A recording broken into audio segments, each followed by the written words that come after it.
Good morning, and welcome to day 15 of my November 30-day morning yoga challenge.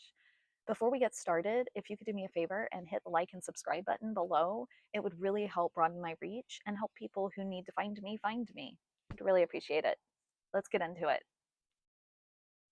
Today's theme is inspire, and it is such a great word. It means to motivate, to instill a feeling into someone. It's another word to inhale, and it's a great word to produce creative thoughts and actions. It comes from the Latin word inspirare, and which literally means breathe into or in breath. So why did I choose inspire today as the theme?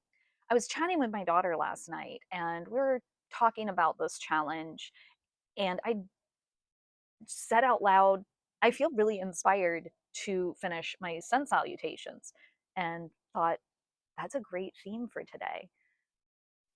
I don't know if you can see it, but there is a male deer walking through the backyard right now, actually on my neighbor's property.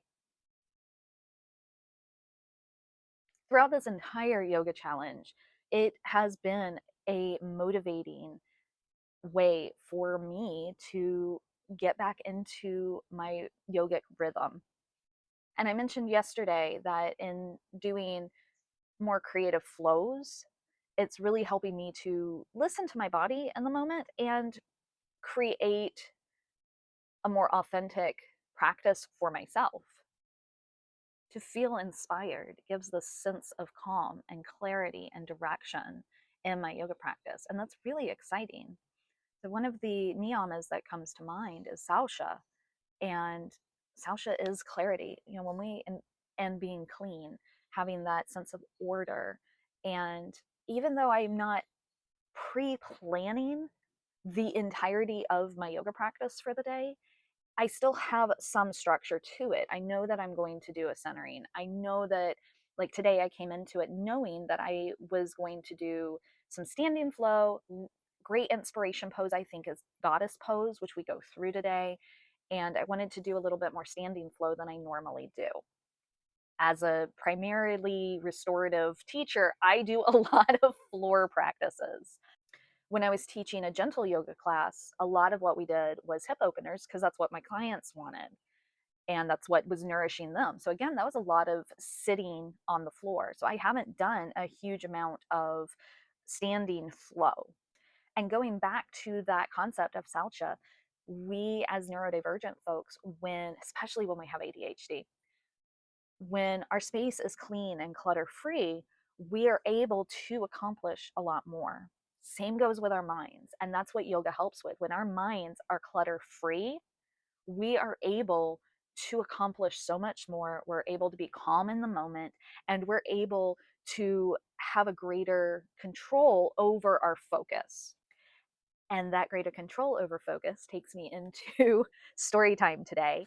One of my chickens is molting, and we were instructed to quarantine her because she's being bullied. She looks different, and chickens are just jerks. They are not nice animals, especially ours. We do not have cuddle chickens. I know that some people have cuddle chickens. Ours are not. Ours are very like on the neurodivergent spectrum as well. They don't want to be touched. They don't like being picked up. They don't like change. So they they are very anxious, and that's actually quite normal for birds. But yeah, they were not happy. So they are in a lot of distress. And so I did my yoga practice with two chickens in distress because our chicken expert, who I rely on for help, had suggested that we see which of the hens gravitates to her. So we have I'll tell you my chicken names. So we have the one who's molting is Rue McCluckahen, and we call her Mama Rue. And the she is one of the lowest ones on the pecking order. And so one of the other two is we have Estelle Getty, and we have Thrud, daughter of Thor. I'm also going to slice in the rest of the chicken names. So we have Bumblebee Arthur, Grim Cheaper, Limbo. Those are our three blue productions. And the other red star I didn't mention is Biddy White. And she's not a nice chicken either. She was one of the ones who was really bullying Rue a couple of nights ago. And those two, we were thinking that they might be good companions while we have to isolate her, because a lot of the girls were just picking on her, pecking at her, and preventing her from drinking water. So we knew that something was up. And then I noticed her crest is really dull. The other girls, they're all bright red crests and wobbles. And so I knew something was wrong. I thought she was sick. Went and talked with my chicken expert, said she's not sick, she's just molting. So we isolated two of them last night, and they were out here on the porch. And we realized this is not sustainable, because the point of isolating was to prevent less stress, but they were terribly stressed. Like, even the girls down in the coop were stressed. Here, let me see if I can. There's, oh, you see the heater. So the chicken coop's right there, and that's the chicken run. And we have 7 girls. After doing my yoga practice this morning, I went in and talked with our guys, and we decided that this is not going to be sustainable because it's causing so much distress. So we are figuring stuff out. Right now, they're all really calm and hanging out. I can see them and notice if somebody's picking on somebody. So right now, I feel like they're safe, but we are going to continue isolating this other girl, because when they're locked in the coop together, I don't want them picking on her. But despite the distress that my chickens were feeling, I knew that they were safe. They're right here. And beforehand, I was telling them, like, you're okay. I know this is upsetting for you. Here's some treats, make you feel a little bit better. I was able to do my yoga practice. And even when someone we care about is upset, and because I do care about these ladies, they, help provide food for my family, and we have given them the absolute best life that we possibly can give them.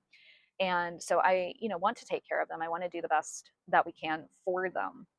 And so as I'm going through the yoga practice, it is a little distracting, but I'm able to stay centered. And I think that's really important when we think about, clarity and that concept of saucha, and being able to use our yoga practice as a way to bring about ideas, be thoughtful in what we're thinking about, and have that clear direction when we're done. And I felt so incredibly, when I was done with my yoga practice, I was like, we need to fix something. Something needs to happen to make our girls more comfortable.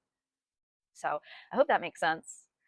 I do try and have a nice thread go through on these vlog chats.